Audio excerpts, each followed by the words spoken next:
మీ పిల్లల భవిష్యత్తును దిశానిర్దేశం చేసే విద్యా మహోత్సవ్ Dream9 మీడియా ఆధ్వర్యంలో ఈ ఫిబ్రవరి 1న మన ఖమ్మంలో జరగనుంది.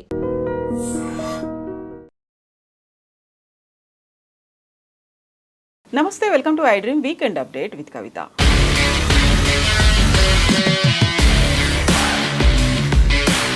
తెలంగాణలో ఫోన్ ట్యాపింగ్ వ్యవహారానికి సంబంధించి సిట్ విచారణ జరుగుతున్నప్పుడు విచిత్రమైనటువంటి వాదనలు, ఆరోపణలు తెర మీదకి వస్తున్నాయి. అసలు ఫోన్ ట్యాపింగ్ అనేది ఎవరు చేశారు, ఎవరి కోసం చేయించారు, ఎవరెవరు ఇందులో బాధ్యులుగా ఉన్నారు, బాధితులు ఎవరు, బోల్డ్ అంత హై డ్రామా అయితే కొనసాగుతోంది. యాక్చువల్గా ఫోన్ ట్యాపింగ్తో పాటుగా గతంలో వచ్చినటువంటి అంశాలన్నీ ఇప్పుడు కొలెక్కి వస్తాయా లేదా? మనతో పాటుగా ఉన్నారు పొలిటికల్ అనలిస్ట్ వి ప్రకాష్ గారు. ప్రకాష్ గారు నమస్కారం అండి. సో ఇప్పుడు ఫోన్ ట్యాపింగ్ అనేది బీఆర్ఎస్ ప్రభుత్వం చేసినటువంటి అత్యంత దుర్మార్గమైనటువంటి చర్య. చట్టం తన పని తాను చేసుకుపోతోంది. మధ్యలో బీఆర్ఎస్ ఎవరైతే పాత్రదారులు, సూత్రధారులు, బాధితులు వీళ్ళకి సంబంధించి అవుతున్నటువంటి 2 రోజుల సిట్ విచారణలు అయ్యాయి. కంక్లూజన్ ఏమొచ్చింది? అసలు పగబట్టారా, కుట్ర పన్నుతున్నారా? 2 సంవత్సరాల నుంచి అవుతుంది విచారణ, 2 రోజులు కాదు. 2 రోజులు ఇప్పుడు వీళ్ళు వచ్చారు. ఒకటమ్మా, ఈ ప్రపంచంలో ఫోన్ ట్యాపింగ్ చేయని ప్రభుత్వం అంటూ ఉండదు. నేను వరల్డ్ నేను not only India.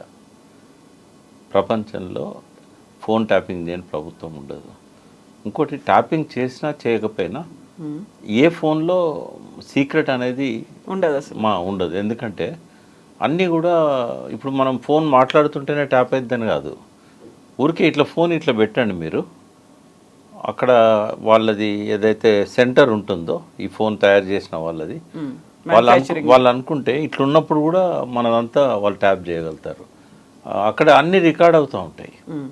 Tapping government చేసినా చేయకపోయినా వాళ్ళ దగ్గర అన్నీ రికార్డ్ అవుతూ ఉంటాయి. విజువల్స్, ఎవ్రీథింగ్, సర్వీస్ ప్రొవైడర్ల దగ్గర అన్నీ కూడా. సపోజ్ మీ ఫోన్ ఇంకొకరికి ఇచ్చారనుకోండి, ఇచ్చినప్పుడు ఒక 1 మినిట్ కనుక మీరు వాష్రూమ్కో పక్క రూమ్కో పోయొచ్చే లోపల మీ ఫోన్ వెనకాలన్న సిఆర్ఎన్ నంబర్ ఏదో ఉంటుంది. అది ఆ ఒక్క నంబర్ కనుక వాళ్ళు తీసుకోగలిగితే మీరు ఫోన్ ఆన్ చేసినప్పుడల్లా వాళ్ళకి అలర్ట్ సౌండ్ వస్తుంది.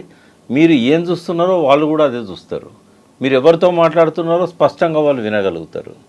అంత ఫోన్ ట్యాపింగ్ అంటే ఏదో టెక్నాలజీ ఇజ్రాయెల్ నుంచి రావాలి, పట్టుకోవాలి, ఇవన్నీ ఏం లేదు. నాకు ఒకసారి ఒక సైంటిస్టు ఉద్యమ కాలంలో నాకు ఫోన్ చేశాడు. ఇది ఎప్పుడు చెప్పలేదు, ఇప్పుడు చెప్తున్నాను. ఫోన్ చేసి, ఆయన తెలంగాణ అతను, చాలా పెద్ద పొజిషన్లో ఉన్నాడు. అయితే వాళ్ళకి ట్రైనింగ్ ఇస్తారట. ఆయన ఉన్నది డిఫెన్స్ సంబంధించిన దానిలో.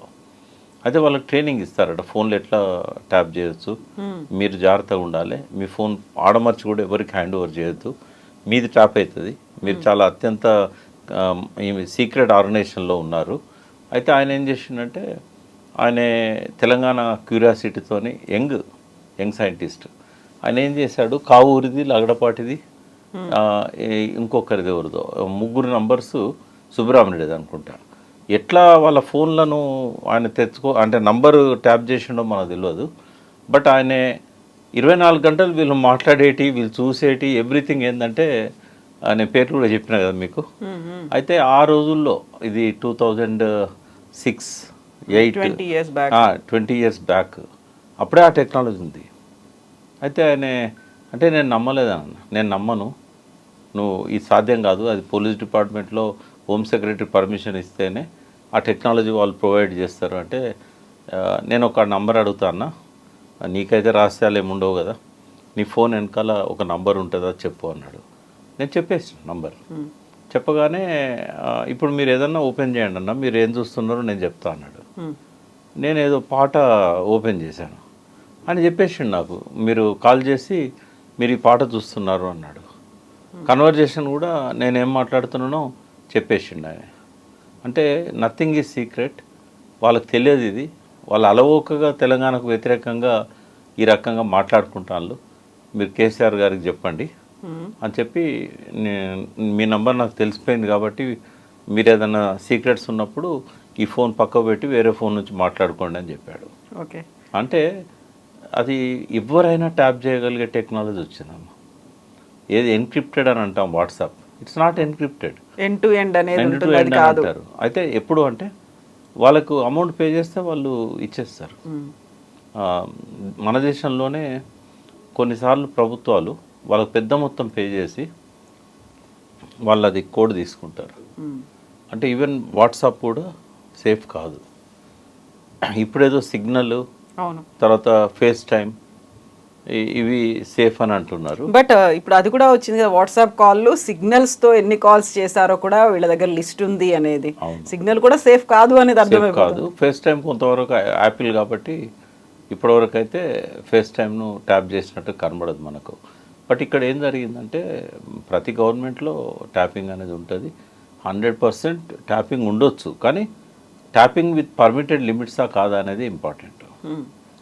సో పర్మిటెడ్ లిమిట్స్ అనే దాన్ని ఎవరు ఫాలో అవుతారు? అరే వీళ్ళని మనం ఫాలో చేయొద్దు కదా, వద్దు ఇది పర్మిటెడ్ లిమిట్స్లో లేదు అనేది అది ఆలోచిస్తారంటారా? నేనేమంటున్నామా, ఇప్పుడు ఐఏఎస్ ఐపీఎస్ల చేతుల్లోనే పర్మిషన్స్ ఇచ్చేది ఉంటుంది. వాళ్ళు ఎందుకు బాధ్యతను విస్మరిస్తున్నారు? ఇప్పుడు 5 ఏళ్ళకు ఒకసారి మారే రాజకీయ నాయకులకు వాల్యూస్ లేవు అనుకుందాం. వాళ్ళు శత్రువుల ఫోన్లు కానీ వాళ్ళ ఇష్టమైన వాళ్ళ ఫోన్లు కానీ అన్నీ కూడా ప్రత్యర్థుల ఫోన్లను ట్యాప్ చేయమని చెప్తారు. వీళ్ళు ఎందుకు చేయాలి? ఫస్ట్ ముద్దాయి ఎవరు ఇక్కడ? ఇప్పుడు హోమ్ సెక్రటరీ దగ్గర 650 నంబర్స్కి ట్యాప్ చేయడానికి పర్మిషన్ తీసుకున్నట్టుగా మీడియాలో వచ్చింది. అది కూడా లీకే, బట్ అది ఎంతవరకు కరెక్టో వాళ్ళు కన్ఫర్మ్ చేయాలి. అంతవరకే పరిమితం కావాలి. హోమ్ సెక్రటరీ పర్మిషన్ ఇస్తున్నాడు అని అంటే ఆయన ఒక్కొక్కటి వెరిఫై చేసి ఇస్తాడు. ఇది అన్నెసరీగా ఇస్తున్నానా లేదా ఇది అవసరమా? అయితే ఆయన హోమ్ సెక్రటరీ పరిధిలో క్రిమినల్స్, ప్రివెంటివ్ క్రైమ్ కోసం, టెర్రరిస్టుల యాక్టివిటీ కోసం, నక్సలైట్స్ యాక్టివిటీ కోసం వీటి వరకే ఆ పరిమితి ఉంటుంది. ఇతర రాజకీయ నాయకుల ఫోన్లను ట్యాప్ చేయమని ముఖ్యమంత్రి స్వయంగా చెప్పినా కూడా, రాతపూర్వకమైన ఆదేశాలు ఇచ్చినా కూడా అవి చేయకూడదు. ఓన్లీ ఆయన డ్యూటీ ఏంది? హోమ్ సెక్రటరీకి ఎందుకు పెట్టారు అది? ఇండియన్ టెలిగ్రాఫ్ యాక్ట్లో ఫోన్ ట్యాపింగ్ చేయాలంటే హోమ్ సెక్రటరీ పర్మిషన్ ఇస్తేనే టెలికాం వాళ్ళు సహకరించాలని ఉంది. అటువంటప్పుడు హోమ్ సెక్రటరీ ఎవరిది ఫోన్ పడితే వాళ్ళ ఫోన్ చేయమంటే చేస్తాడా? ఆయనకు దానికి లా అండ్ ఆర్డర్ ప్రాబ్లం వచ్చేది ఉందా? ప్రివెంటివ్ ఉన్నదా? దీన్ని పట్టుకోవడం వల్ల క్రైమ్ డిటెక్ట్ అవుతుందా? లేకుంటే క్రైమ్ను ప్రివెంట్ చేయవచ్చా? లేకుంటే టెర్రరిస్ట్ యాక్టివిటీని ప్రివెంట్ చేయవచ్చా? టెర్రరిస్టుల నెట్వర్క్ను బయటికి తీయవచ్చా? ఇది ఉంటుంది.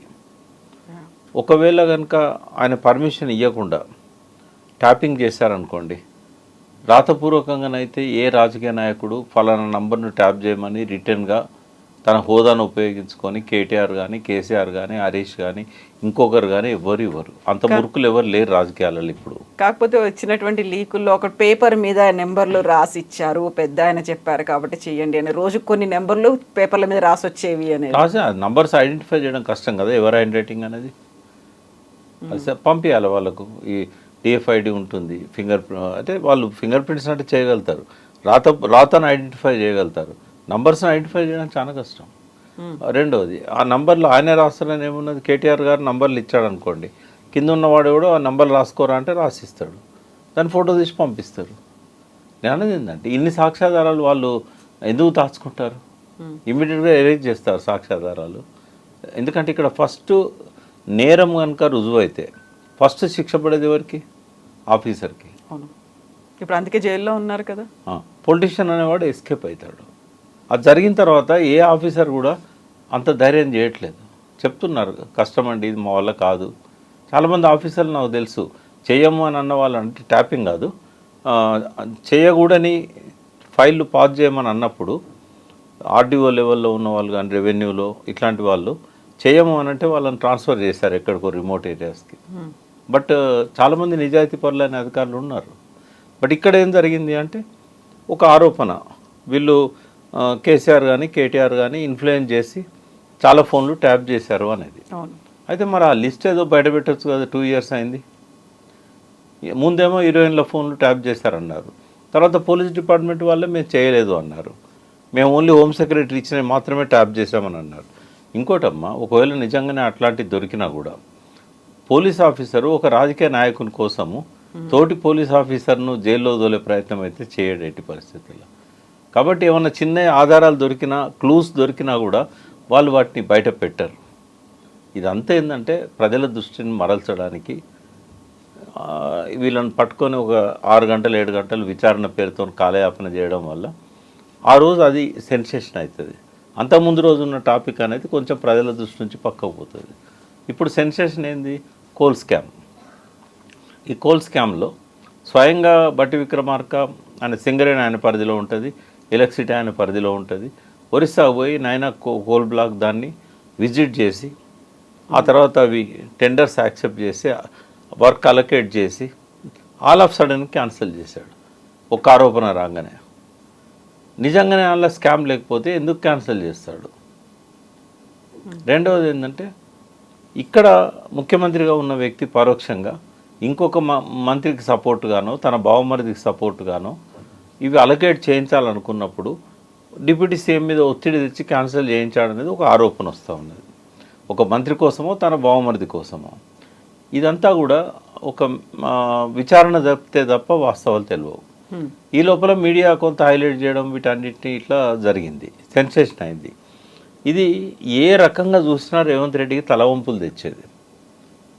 దానివల్ల ఈ డైవర్షన్ అనేది ఒకటి జరిగింది. ఇప్పుడు డైవర్షన్ అనుకున్నప్పుడు ఇదెంత ప్రయారిటీ ఉందో గతంలో జరిగినటువంటి ఆ ఫోన్ ట్యాపింగ్ కూడా అంతే ప్రయారిటీ ఉంది. అందులోనూ కూడా చాలా వరకు వాటన్నిటిని స్పాయిల్ చేసేసారు, డ్యామేజ్ చేశారు, ఎరేజ్ చేశారు అనేదే ఉంది కదా.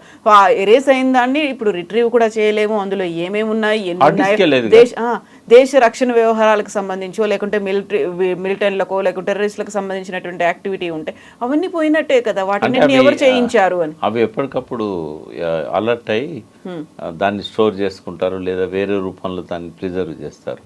ఈ చేయకూడని ఫోన్లు ట్యాప్ చేసినవి మాత్రమే ఎరేజ్ చేస్తారు. వాటికి వేరే హార్డ్ డిస్క్లు ఉంటాయి. ఆ రోజే ప్రభుత్వం రేవంత్ రెడ్డి ప్రమాణ స్వీకారం చేయడానికి ఆయన డిక్లేర్ అయిన దానికి మధ్యలో అంటే కాంగ్రెస్ అధికారంలోకి వస్తుందన్న third evening December 3rd evening ప్రమాణ స్వీకారం 7th, 4th, 5th, 6th 3 రోజులు టైం ఉంది కదా. చేయాలనుకుంటే చేయొచ్చు. చేశారా లేదా నేను చెప్పలేను, బట్ చేయాలనుకుంటే చేయడానికి స్కోప్ అవుతుంది కదా. సో ఎవరు చేయించారు, ఎవరు చేశారు అనేది, సూత్రధారులు ఎవరు, పాత్రధారులు ఎవరు అనే దాంతో పాటుగా బాధ్యులు ఎవరు, బాధితులు ఎవరు అనేది కూడా కదా. ఇప్పుడు ఈవెన్ చేశారు అని దొరికినా కూడా వీళ్ళు ఎరేజ్ చేశారు అనేది ఆధారం దొరికింది, కానీ ఎవరు చేశారనేది ఎట్లా దొరుకుతుంది?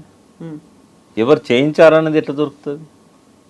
ఎవరు చేయించారంటే వాళ్ళు చేయమని ఎవరైతే ఆదేశాలు ఇచ్చారో వాళ్ళే. అందులోనే ఒక పెద్ద ఆయన అనేది వినిపిస్తోంది. అంటే ఇదంతా ఊహాగానాలే. చేశారు అని ఎవరైనా ఇగో ఈయన చేశాడు అని చెప్పడానికి సాక్ష్యం ఉంటుందా? నిజంగానే అక్కడ హార్డ్ డిస్క్ ఉండిందా? ఉంటే అది ఎరేజ్ అయిందని చెప్పడానికి సాక్ష్యం ఉందా?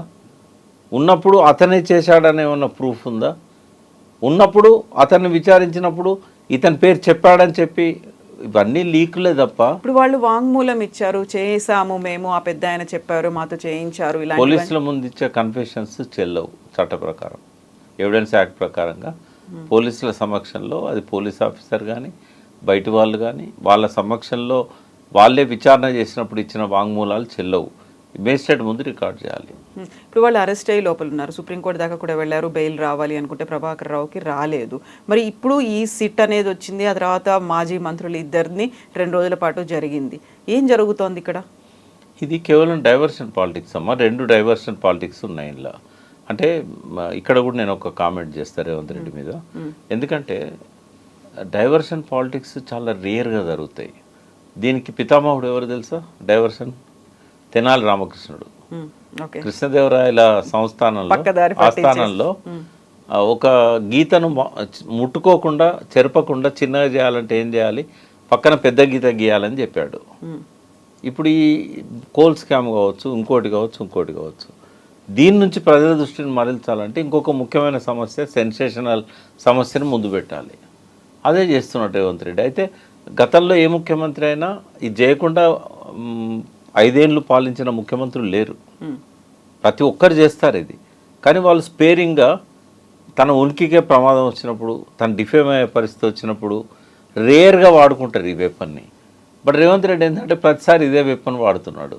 అప్పుడు ఏమవుతుంది? నిజంగా కూడా ఏదన్నా తీసుకొచ్చినా కూడా ఇది డైవర్షన్ పాలిటిక్స్ అనే పరిస్థితి వస్తుంది. ఎందుకంటే ఇటువంటి ఎప్పుడో తప్ప చేయకూడదు.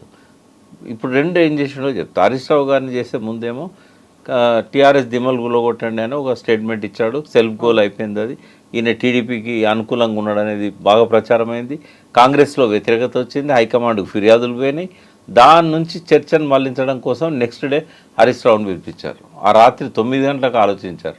ఇప్పుడు సిట్ అయితే కనుక రాత్రి 9కి డిసిషన్ తీసుకుంటుందా? వాళ్ళు పనిచేస్తే 10 గంటల నుంచి 5 గంటల వరకు వాళ్ళ డ్యూటీ టైమింగ్స్. అది రాత్రి 9కి స్పెషల్ ఇన్వెస్టిగేటివ్ టీమ్ కాబట్టి స్పెషల్ కాబట్టి దానికి ఇలాంటి టైం లిమిట్స్ బౌండరీస్ అనేవి ఏమి ఉండవేమో. అంటే వాళ్ళు ఏమైనా టైం ఫ్రేమ్ పెట్టుకున్నారా ఈ 10 రోజుల్లో తెలుస్తామని? మళ్ళీ ఇవాళ కేటీఆర్ది అయిపోయింది కదా, ఫైల్ పక్కకు పోతుంది. మళ్ళీ 10 రోజులు మళ్ళీ పిలుస్తామని చెప్పారు. పిలుస్తారు మళ్ళీ ఎప్పుడు ఇంకొక స్కామ్ వచ్చినప్పుడు, ఇంకొక డైవర్షన్ పాలిటిక్స్ కోసం ఒక రంగం సిద్ధమైనప్పుడు అప్పుడు పిలుస్తారు. అంటే ఇది ఆ రోజు చేశారు. దావోస్లో ఘోరంగా విఫలమైండు రేవంత్ రెడ్డి. ఫస్ట్ టైం పోయినప్పుడు 1,70,000 కోట్ల వచ్చినాయని చెప్పాడు. రెండోసారి పోయినప్పుడు కూడా 1,00,000 పైన కోట్లు, 2 లక్షల పైన కోట్లు వచ్చాయని చెప్పాడు. ఇప్పుడు ఏమైంది తెలుసా? ఎంత ఘోర పరాభవమైంది దావోస్లో. కరెక్ట్గా దావోస్లో అక్కడ ముగుస్తున్న సెషను ఇక లాభం లేదు, ఇది మళ్ళీ చర్చ. ఇది కేటీఆర్ అయితే చాలా కీన్గా అబ్జర్వ్ చేస్తాడు కదా దావోస్లో ఏం జరుగుతున్నది అనేది. ఎంత పరాభవం అయిందంటే లాస్ట్ టైము 13 సమ్మిట్లో పోయాడు ఆయన. దావోస్లో 2 సమ్మిట్లు, జపాన్లో 1, ఇతరత్ర 10 మన దగ్గర పెట్టినాయి కావచ్చు, బయటికి పోయినాయి కావచ్చు. అన్నీ కలిపి 4,60,000 కోట్లు పెట్టుబడులు వస్తున్నాయని చెప్పేసి అవన్నీ కూడా ప్రచారం చేశారు. మెట్రో పిల్లర్స్ మీద పెద్ద పెద్ద పోస్టర్లు వేశారు, అంతా చేశారు, ప్రెస్ మీట్లు పెట్టి చెప్పారు. 4,60,000 కోట్లలో 12,000 కోట్లకు అప్రూవల్స్ వచ్చినాయి. 2,500 కోట్లకు ఒక్క పరిశ్రమ వచ్చింది ఈ మొత్తం 2 ఏళ్ల పీరియడ్లో. అది అట్లుంది. కేసీఆర్ తన ప్రెస్ మీట్లో ఏం చెప్పాడు? ఎగ్జాంపుల్ కూడా ఇచ్చాడు మధ్యప్రదేశ్ది. ఇదంతా ఫేక్. ఆ హోటల్లో, స్టార్ హోటల్లో పనిచేసే వాళ్ళు అందరినీ తీసుకొచ్చి సంతకాలు పెట్టించి ఈ పెట్టుబడులు వస్తున్నాయని చెప్పి చూపెట్టారు అని 2-3 ఉదాంతాలు ఆయన చెప్పాడు. చంద్రబాబు నాయుడు దగ్గర ఏం జరుగుతుంది, ఆంధ్రప్రదేశ్ పెట్టుబడులు ఎట్లా వస్తున్నాయి, వచ్చినట్టు ఎట్లా చూపెడతాను, మధ్యప్రదేశ్లో ఆ సీఎం తనతో ఎట్లా షేర్ చేసుకున్నది, ఇవన్నీ చెప్పారు. ఇప్పుడు ఏంటంటే అట్లా బుకాయించడానికి ఆడ అవకాశం దొరకలే కేసీఆర్ దీన్ని బట్టబయలు చేశాక. ఇప్పుడు ఏం జరిగింది? మహారాష్ట్ర 30 లక్షల కోట్లు తీసుకుపోయింది. అక్కడ పెట్టుబడులు మహారాష్ట్ర ప్రభుత్వానికి 30 లక్షల కోట్ల పెట్టుబడులు సంతకాలు అయినాయి నిన్న.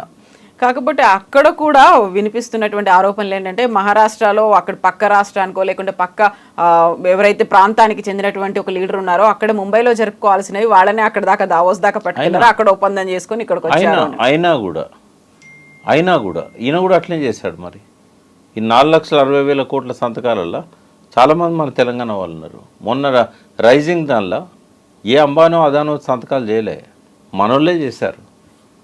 70,000 కోట్లకు నేను సంతకం పెట్టినా దుబాయ్ పోయి ఒక ఆయన నాకు ఫోన్ చేశాడు. నీకు అంత సత్తా లేదు కదా అంటే, లేదు కాబట్టి పెట్టుబడుల కోసం దుబాయ్కి వచ్చిన అన్నాడు.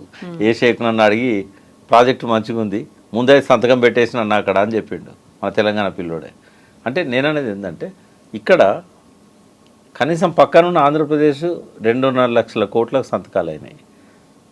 మనకంటే చిన్న రాష్ట్రం కేరళ 1,20,00,000 కోట్లకు 1,20,00,000 కోట్లకు సంతకాలు 1,20,000 కోట్లకు సంతకాలు అయినాయి. 1,20,000 కోట్లు. తెలంగాణ దగ్గరికి వచ్చేవారికి 28,000 కోట్లు.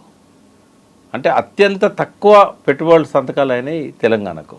28,000 కోట్లలో మరి 8,000 కోట్లు వస్తే తెలియదు. బట్ ఇప్పటికీ అఫీషియల్గా అయితే అనౌన్స్మెంట్ ఏం రాలేదు కదా, ఎన్ని ఒప్పందాలు అయ్యాయి. మీ చేతిలో సెల్ ఫోన్ ఉంది, మీరు గూగుల్లో అడిగితే చెప్తుంది. ఎందుకు అంటే ప్రతి దానికి అక్కడ రికార్డు ఉంటుంది. ప్రెస్లో కూడా వచ్చినాయి. 3 రోజులలో మొదటి రోజు ఎంత, రెండో రోజు ఎంత, మూడో రోజు ఎంత వాళ్ళు ఎక్స్పెక్ట్ చేశారు. మహారాష్ట్ర మొదటి రోజే 14 లక్షల కోట్లు గ్రాప్ చేసింది. అటెన్షన్ డైవర్ట్ అయిపోయింది తెలంగాణ మీద నుంచి మహారాష్ట్ర వైపు. ఎందుకంటే ఈయన పదే నా దగ్గర డబ్బులు లేవు, నా అప్పుల పాలైపోయినా, నాకు ఎవడు బ్యాంక్ అప్పు ఇస్తలేడు, ఇట్లాంటి మాటలు మాట్లాడడం వల్ల అవి ఎకనామిక్ టైమ్స్లో వాళ్ళు తీసుకునేది. అవి ఎకనామిక్ టైమ్స్, ఫైనాన్షియల్ ఎక్స్ప్రెస్ ఇట్లాంటి పేపర్లల్లో వాళ్ళు ఇవే క్యాచ్ చేస్తారు. ఆర్థిక పరిస్థితి ఎట్లుంది రాష్ట్రానికి. కాకు కూడా చెప్పింది ఆర్థిక పరిస్థితి తిరోగమనంలో ఉందని. ఇది డైరెక్ట్ రిఫ్లెక్షన్ దావోస్లో కనబడ్డది. ఇది బయట పెడతాడు కేటీఆర్ అనే ఉద్దేశంతో డే లాంగ్ ఆయనను కూర్చోబెట్టారు. ఆయనను విచారించదలుచుకుంటే 10 నిమిషాల టైంలో బయటికి పంపాలి ఆయన అడిగిన ప్రశ్నలకు. డే లాంగ్ ఎందుకు కూర్చోబెట్టారంటే బయటకు వస్తే మీడియా ముందుకు వస్తాడు, రాత్రి మీడియా టైం అయిపోయేదాకా ఆయన అలా కూర్చోబెట్టుకొని హరీష్ రావును కూడా అంతే. బట్ డైవర్షన్ కోసమే ఇంకోటేదో బయటపడుతుందని వీళ్ళని అనుకున్నప్పుడు ప్రజలు అక్కడ ఎదురు చూడట్లేదా? ఫోన్ ట్యాపింగ్ అంశంలో ఏం జరిగింది, కాళేశ్వరంలో ఏం జరిగింది, మిగతా అంశాలకు సంబంధించి ప్రతి దాంట్లోనూ కుంభకోణాలు ఉన్నాయి అంటే అనుకుంటే నిజాలు నిలకడ మీద కొంత టైం బట్టి బయటకు వస్తాయి కదా. ఇప్పుడు కాళేశ్వరంలో ఏటీఎం అన్నారు, కాళేశ్వరంలో ఏం రూపాయి పని జరగలేదన్నారు, 1,00,000 కోట్ల స్కామ్ అన్నారు. ఎలక్షన్లు అప్పుడంటే దానికి కౌంటర్ ఇవ్వలేదు కాబట్టి వీళ్ళు నమ్మిళ్ళు ప్రజలు. ఇప్పుడు నమ్మట్లేదు కదా. ఏం చేయకుండా కాళేశ్వరంలో గిన్నె అయినాయా, ఇప్పుడు నువ్వు అక్కడి నీళ్ళు తెస్తున్నావు, కాళేశ్వరం లేకుండా గండిపేట ఎట్లా నింపుతావు, అవన్నీ కాళేశ్వరంలో భాగం కాదా అని అడుగుతున్నారు. అంటే వాస్తవాలు తెలుసుకోవడానికి ప్రజలకు కొంత టైం పడుతుంది. అంటే అబద్ధాలతోని ఎక్కువ కాలం ఎక్కువ మందిని నమ్మేయగలుగుతారా? కొంతకాలం ఎక్కువ మందిని నమ్మేయగలుగుతారు. అంతేగాని ఎక్కువ కాలం అందరినీ నమ్మించడం అనేది అబద్ధాలతో సాధ్యం కాదు. తెలుస్తుంది కదా, ఒక్కొక్కటి పర్సూ చేసుకుంటూ పోతూ ఉంటారు, కౌంటర్ వస్తూ ఉంటుంది. కాబట్టి ఈ ఆరోపణలు ఇవన్నీ కూడా ఏంటంటే ఇవి ప్రూఫ్ అనేది లేదు వీటికి అనేది జనానికి అర్థమైపోయింది. నిజంగానే చేసి ఉండొచ్చు అని కూడా అనుకుంటున్నారు. బట్ ఎందుకంటే ఈ ప్రచారం పదే సోషల్ మీడియాలో జరిగింది కాబట్టి నిన్న ఎట్లా అబద్ధాలు మీడియా ప్రసారం చేసింది అనేది హరీష్ రావు గారు కేటీఆర్ కూర్చొని చెప్పారు. లోపల రాధాకిషన్ వచ్చినట్టుగా ఈయన పక్కన కూర్చోబెట్టినట్టు, ప్రభాకర్ రావుని తీసుకొచ్చిన పక్కన కూర్చోబెట్టినట్టు స్క్రోలింగ్లు వచ్చినాయి చాలా ఛానళ్ళల్లో, మెయిన్ స్ట్రీమ్ ఛానళ్ళల్లో కూడా. బట్ ఇద్దరిని కలిపి కాకపోయినప్పటికీ ఇద్దరిని విడివిడిగా రెండు వేరు రూమ్లో కూర్చోబెట్టి సమాధానాలు రాబట్టారు. డిఫరెంట్గా ఉన్నాయి రెండు సమాధానాలు అని అఫీషియల్గా ఎవరైనా చెప్తే తెలుస్తుంది. ఇప్పుడు అందులో విచారణలో ఉన్న వాళ్ళనే చెప్పాలి, ప్రభాకర్ రావు, రాధాకిషన్ రావు, లేదంటే సత్యనారాయణ చెప్పాలి. కేటీఆర్ అయితే అక్కడ ఆయన ముందు ఎవరిని కూర్చోబెట్టలేదని చెప్పాడు. నేను ఏ రావు లేడు, నందమూరి తారక రామారావు తప్ప, కల్వకుంట్ల తారక రామారావు తప్ప ఏ రావు లేడు అని చెప్పాడు. అంటే ఆయన చెప్పింది నమ్మాల్సి వస్తుంది, ఎందుకంటే ఆయన లోపల నుంచి వచ్చాడు కాబట్టి. కాకపోతే ఇక్కడ కీలకమైనటువంటి ఇంకొక రెండు అంశాలు ఉన్నాయి. వార్ రూమ్ పేరుతో వాళ్ళు ఏం చేశారు, ఎక్కడో వాళ్ళ ఆఫీసుల్లో కాకుండా డిఫరెంట్ ఎక్కడో కార్నర్స్లో పెట్టుకుని వార్ రూమ్లను యాక్టివిటీ చేశారు. ఇంకొకటి బీఆర్ఎస్ డబ్బులతోనే ఇజ్రాయెల్ నుంచి టెక్నాలజీ తెప్పించుకొని దాన్ని మిస్యూజ్ చేశారు. ఆ రూపంలో ఎలక్టోరల్ బాండ్స్ రూపంలో వీళ్ళు డబ్బు తీసుకున్నారు అనేది ఇవి ప్రూవ్ ఎట్లయితే అంటున్నాను నేను. ఒక కంప్లైంట్ వచ్చింది సంధ్యా శ్రీధర్ దగ్గర నుంచి, నన్ను బెదిరించారు, ఎలక్టోరల్ బాండ్స్ నా ఫోన్ ట్యాప్ చేసి 10 కోట్లో 12 కోట్లో తీసుకున్నారు అనేది. ఎక్కడి నుంచి తెచ్చిండ డబ్బులు? ఆయన బ్లాక్ మనీని ఆయన ఆధారాలతో ప్రూవ్ చేయగలుగుతారా? 12 కోట్లు బ్లాక్ మనీ తీసుకొచ్చినట్టు ఎట్లా చూపెడతాడు, వీళ్ళకు ఇచ్చినట్టుగా ఎట్లా చూపెడతాడు? ఇవన్నిటికీ కోర్టు అనేది అది నిశ్చితంగా పరిశీలిస్తుంది. డైరెక్ట్ ఎవిడెన్స్ ఇది ఏంటంటే సివిల్ క్రైమ్, ఖచ్చితంగా ఆధారాలు ఉండాలి. మనీ మ్యాటర్స్లలో ఖచ్చితంగా ఆధారాలు ఉండాలి. నువ్వు 20,000 కంటే ఎక్కువ క్యారీ చేయకూడదని చెప్తున్నాయి చట్టాలు. ఎక్కడిని తీసుకొచ్చి పెట్టినావు నువ్వు అన్ని వేల కోట్లు? ఇప్పుడు సంధ్యా శ్రీధర్ ఏంటంటే ల్యాండ్ గ్రాబర్గా కేసులు ఉన్నాయి ఆయన మీద. వీళ్ళు క్లియర్ చేయమంటే చేయలేదు కావచ్చు, బహుశా ఆ కక్షతో చెప్తాడని ఎందుకు అనుకోకూడదు? ప్రతి దానికి కూడా కౌంటర్ ఉంటుంది కదా. నేనేమంటున్నా, ఫోన్ ట్యాపింగ్ జరగలేదని నేను చెప్పట్లేదు. బట్ పర్మిటెడ్ లిమిట్స్లో ఆ 650 మందిదే జరిగిందా, లేదా వేరే వాళ్ళే కూడా జరిగినాయి అన్నప్పుడు ముందు పోలీస్ ఆఫీసర్లు కన్ఫెస్ అయిన వాళ్ళు చెప్పాలి కదా, వాళ్ళని మీడియా ముందు కూర్చోబెట్టాలి. వాళ్ళు ఏదో వాళ్ళ ముందర స్టేట్మెంట్ ఇవ్వడం కాదు. వాళ్ళు కూడా రేపు బాధ్యులు అవుతారు. వాళ్ళు ఒకవేళ పెద్ద ఆయన చెప్తే మేము చేసామని అన్నారు అనుకోండి, ఇక్కడ బలయ్యేది పెద్ద ఆయన కాదు, వీళ్ళు బలవుతారు. ఎందుకంటే పెద్ద ఆయన చెప్తే నువ్వు చేస్తావా? అసలు ఆ పెద్ద ఆయన ఎవరు? ఎవరైనా కానీ నువ్వు పెద్ద ఆయన చెప్తే నువ్వు చేస్తావా? ఎవరైనా కానీ ఎవరు చెప్పినా పెద్ద ఆయన చేతిలో అధికారం ఉంది, పెద్ద ఆయన చేతిలో అన్నీ ఉన్నాయి, ఇల్లీగల్గా చెప్పినట్టు వినాలని మీకు ఇప్పుడు ఐఏఎస్లు ఐపీఎస్లు వాళ్ళ ఓత్ తీసుకున్నప్పుడు రాజకీయ నాయకుల కనుసన్నల్లో ఉండాలి, వాళ్ళ అడుగులోకి మడుగులొత్తాలి, వాళ్ళు ఏది చెప్తే అది చేయాలని చేస్తారా? ఎట్టి పరిస్థితుల్లో కూడా నిజాయితీ. ఒక్కొక్క ఐఏఎస్ ఆఫీసర్ 20 సార్లు ట్రాన్స్ఫర్ అయిన సందర్భాలనే వాళ్ళ సర్వీస్లో. మామూలుగా అయితే 2-3 ఏళ్ళు ఒక దగ్గర ఉంచాలి. ఎందుకు అవుతారు వాళ్ళు? అంటే వాళ్ళు చెప్పినట్టు చేయరు కాబట్టే కదా. నీకు అయ్యేది ఏముంది? నేను ఉద్యోగంలోకి వెళ్ళి తీసేయలేడు కదా, దాడి చేయించలేడు కదా, ట్రాన్స్ఫర్ చేస్తాడు అంతే కదా. ఒక నిజాయితీ గల ఆఫీసర్ ఎప్పుడు కూడా ట్రాన్స్ఫర్ కావడానికి సిద్ధంగా ఉండాలి. అంత మాత్రాన నువ్వు జైలు పోయే పరిస్థితి ఎందుకు తెచ్చుకోవాలి వాళ్ళకు ఇటువంటి పనులు చేసి? రాజకీయ నాయకుడు 5 ఏళ్ళ తర్వాత ఉంటాడో లేడో తెలియదు, బట్ నువ్వు సర్వీస్లో 30 ఏళ్ళు ఉండాలి కదా. 30 ఏళ్ళు సర్వీస్లో ఉండాలనుకున్నప్పుడు నువ్వెట్లా దీనికి ఈల్డ్ అవుతావు? కాకూడదు కదా. కాబట్టి ఫస్ట్ మిస్టేక్ ఎవరిది అవుతుంది ఇక్కడ? ప్రతిసారి అధికారులే బలవుతారా ఏ ఇష్యూ అయినా ఏదైనప్పటికీ కూడా? మన సిస్టమ్ అట్లా అవకాశం ఇచ్చింది. ఎందుకంటే అధికారి నిజాయితీగా ఉంటే బలిగాడు, అధికారి కనుక అమ్ముడు పోతే బలవుతాడు. రాజకీయ నాయకుడికి ఎప్పుడు సేఫ్ సైడ్ ఉంటుంది, బ్రిటిష్ కాలం నుంచి కూడా. అధికారి నిజాయితీగా ఉన్నాడు అనుకోండి, నేను చేయను అనుకోండి, ట్రాన్స్ఫర్ అయిపోతాడు ఇంకెక్కడికి. అలా అయినా బలయ్యేది వాళ్ళే కదా. బలే అని అనకూడదు, ఎందుకంటే ఎక్కడైనా పనిచేయడానికి సిద్ధంగా ఉండాలి వాళ్ళు. వాళ్ళు చెప్పినట్టుగా వినలేదు కాబట్టి ఒక పనిష్మెంట్ లాగా అంతే కదా. చాలాసార్లు రిజిగ్నేషన్ లెటర్ జేబులో పెట్టుకొని ఉంటారు, అవసరమైతే రాజీనామా చేస్తాం కానీ మేము మాత్రం ఈ పిచ్చి పని. చాలామంది ఐఏఎస్ రిజైన్ చేశారు, దేవవ్రత కంటాను ఉండే చాలామంది రిజైన్ చేశారు ఈ ఒత్తిళ్లకు. ఎక్కడన్నా కూడా వీళ్ళ ఒత్తిళ్లకు లోన్ కావాలని చెప్పి చాలామంది ఆ ఉద్యోగాలు కూడా వద్దనుకున్నారు. అందులో కేటీఆర్ కూడా ఒకడు. ఆ సివిల్స్ రాయమని కేసీఆర్ గారు అడిగితే థర్డ్ క్లాస్ జాబ్ నాకెందుకు, రాజకీయ నాయకులు ఏం చెప్తా చేయాల్సి వస్తుంది, నాకు వద్దు అని చెప్పి ముఖం మీద చెప్పి ఆయన ఎంబీఏలో జాయిన్ అయ్యాడు సివిల్స్ రాయకుండా. ఇదే డైలాగ్ కేసీఆర్ ఎన్నోసార్లు చెప్పాడు నాతో.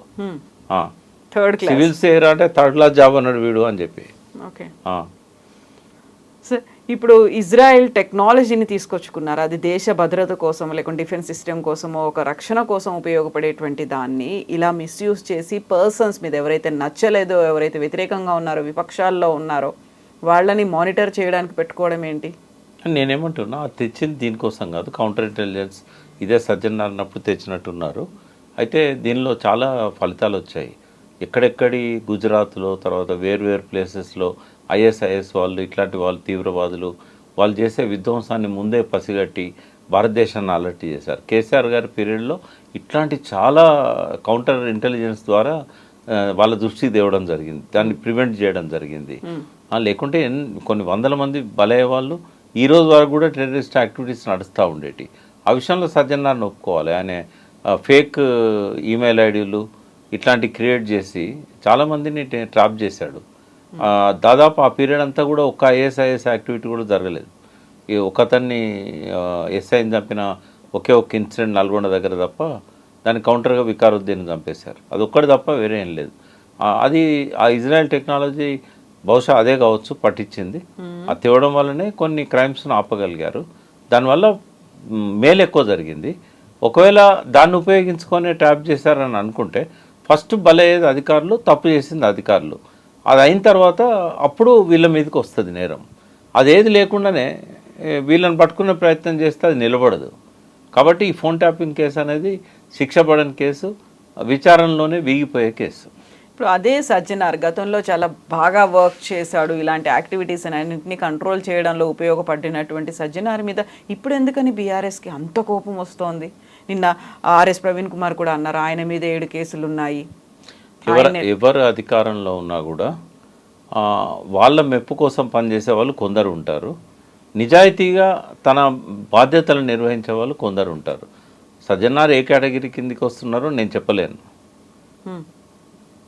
కానీ నేను చెప్పాను ఆయన గురించి.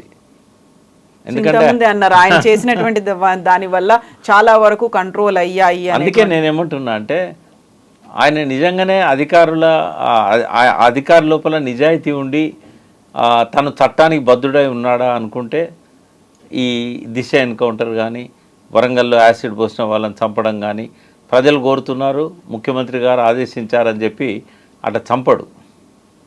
బట్ ఎక్కడో ఒకడ ఆయన కన్సర్న్ ఉంటుంది ఆయనకు.